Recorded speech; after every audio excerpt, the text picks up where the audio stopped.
It is the case, of course, that if you completely locked down absolutely everything, probably for a period of 4 months or more, then you would suppress this virus.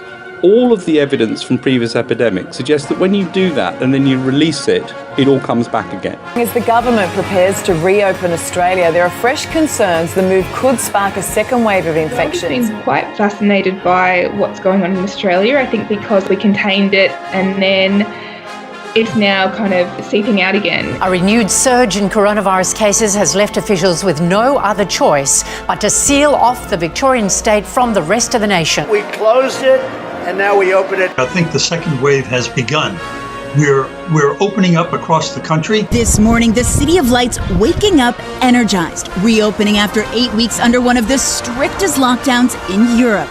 Emmanuel Macron told the country a new lockdown had to be a brutal break on rocketing COVID infections. If you look at Wuhan, it's clearly not 80% of the population that's infected with a 1% mortality rate. And so we can learn from that this is likely to be lower than that. Of course, things could still change in Wuhan, and that could turn out to be different as they release some of the containment measures. Germany has cleared the way for restaurants, hotels and large shops to reopen in the coming weeks and a further easing of COVID-19 lockdown measures. And in Germany, health officials say a recent spike in cases there is very disturbing. Some of Spain is returning to work this morning after days of lockdown procedures to curb the spread of the coronavirus. The number of new infections has fallen to a record low since the outbreak began. A so-called second wave. President of Catalonia, Quim Torra, has described the situation as critical. He has said that if in the next 10 days the coronavirus outbreak is not contained, tougher measures will have to be put in place. So the other part of this is to make sure that we don't end up with a sudden peak again in the winter, which is even larger, which causes even more problems. Boris Johnson has declared that the UK is past the peak of the coronavirus outbreak and said that he will set out a comprehensive plan next week for gradually lifting the lockdown. We are now seeing a second wave coming in. We've seen it in France, we've seen it in Spain, across Europe. It's been absolutely, I'm afraid, inevitable that we would see it in this country.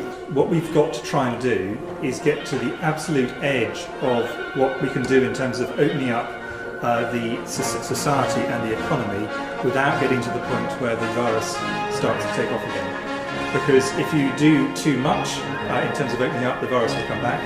Obviously, if we do too little, big impacts on society, big impacts in terms of increasing all the effects of unemployment and all the things that go with that. So it is a very, very difficult balancing act. But on the other side, we also know that some of the things we've had to do are going to cause significant problems in the economy, big social impacts on mental health, and therefore ministers making decisions and all of society have to walk this very difficult balance.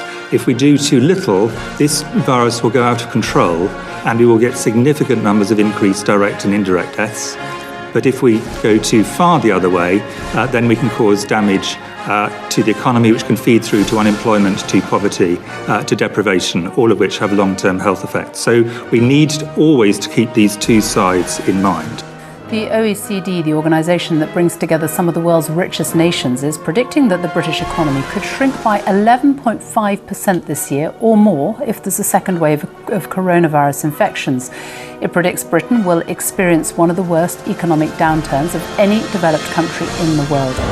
We learnt today that economic output fell 20.4% in the second quarter, an enormous drop, and one that after a fall in the first quarter puts us in a vast, unprecedented recession.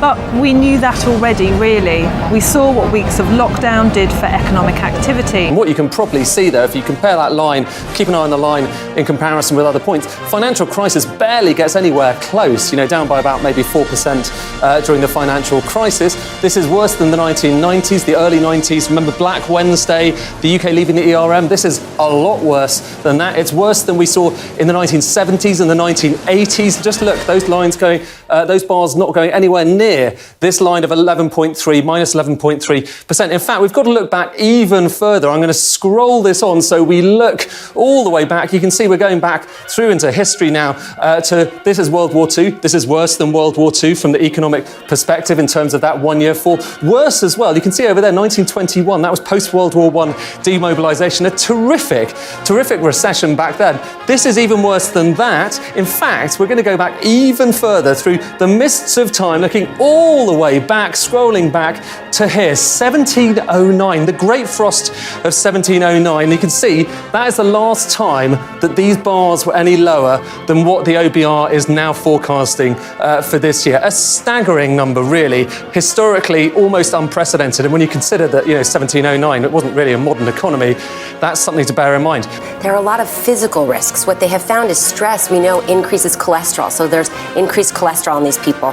Cardiovascular conditions are getting worse because the stress takes its toll on our heart and all of those factors. Substance abuse and use is showing an increase, and mortality rate is actually going up. A study in Finland found that there is a 2.5 increased mortality rate amongst those that are unemployed than those that are working. The Joseph Rowntree Foundation recently questioned people who become destitute about their mental health and found that poverty was the crucial factor. Sudden events like a benefit underpayment, like losing a job or having a sudden bill arrive, and that event itself was stressful and that pushed them into destitution. But the experience of destitution itself also affected their mental health.